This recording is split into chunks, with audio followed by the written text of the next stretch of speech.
Hello বন্ধুরা, তোমরা সবাই কেমন আছো? আশা করি তোমরা সবাই ভালো আছো। আমিও ভালো আছি। আজকের রেসিপি রুই মাছের ঝাল। কাটাপোনা মাছ, ধনেপাতা, টমেটো, আলু, শুকনো লঙ্কা, কালো জিরে, নুন হলুদ মেখে মাছ ভেজে নিয়েছি। সেই মাছ ভাজার তেলেই আমি আলুগুলো দিয়ে দিচ্ছি। তারপর দিয়ে দিলাম একটুখানি নুন, দিয়ে দিচ্ছি একটু হলুদ, দিয়ে এবার আলুটাকে আমি একটু ভেজে নেবো। হলুদ আর নুনটাকে ভালো করে মিশিয়ে নিলাম। এবার এটাকে একটু ভেজে নেবো। আলুটা ভাজা হয়ে গেছে, আমি এবার তুলে নেব।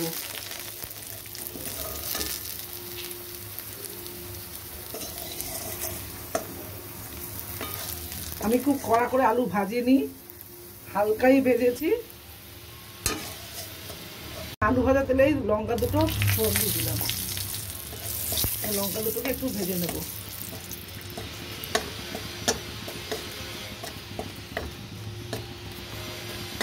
ভাজা হয়ে গেছে, আমি এবার কালো জিরেটা ফোড়ন দিয়ে দিচ্ছি।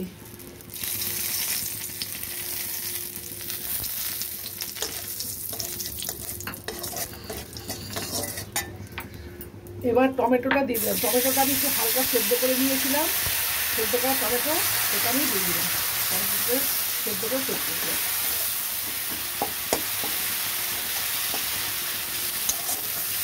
আমি হাফ চামচ মতো জিরে ধনের গুঁড়ো দিয়ে দিলাম। একটু হলুদ দিয়ে দিলাম। এবার মশলাটাকে ভালো করে কষিয়ে নেব।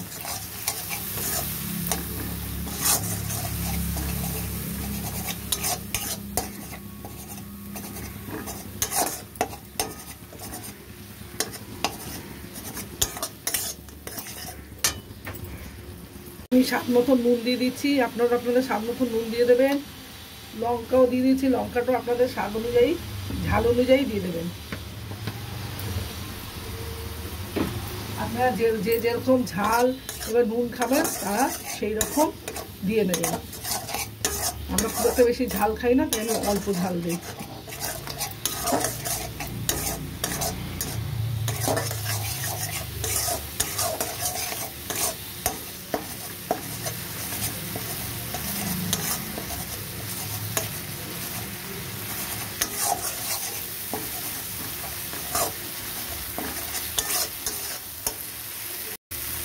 মশলাটা মোটামুটি কষে এসছে, আমি এবার আলুগুলো দিয়ে দিলাম। দিয়ে আলুগুলো মশলার সাথে কষিয়ে নেবো। একটু সামান্য একটু জল দিয়ে দেবো। জল দিয়ে আবার আমি একটু কষিয়ে নেবো।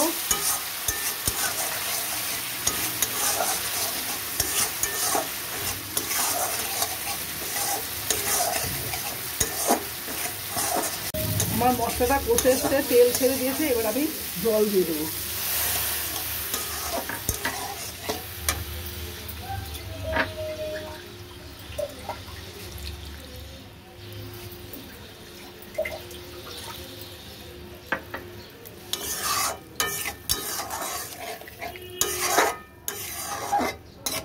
আলুটা একটু সেদ্ধ হতে দেবো। আমার মাছের ঝোলটা ফুটে এসছে। এবার আমি মাছগুলো ছেড়ে দেবো।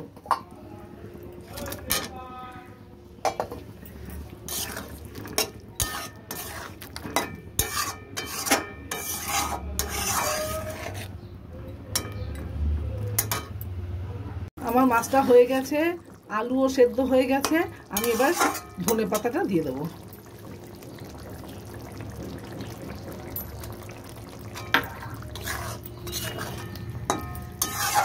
এবার মাছটাকে আমি নামিয়ে নেব।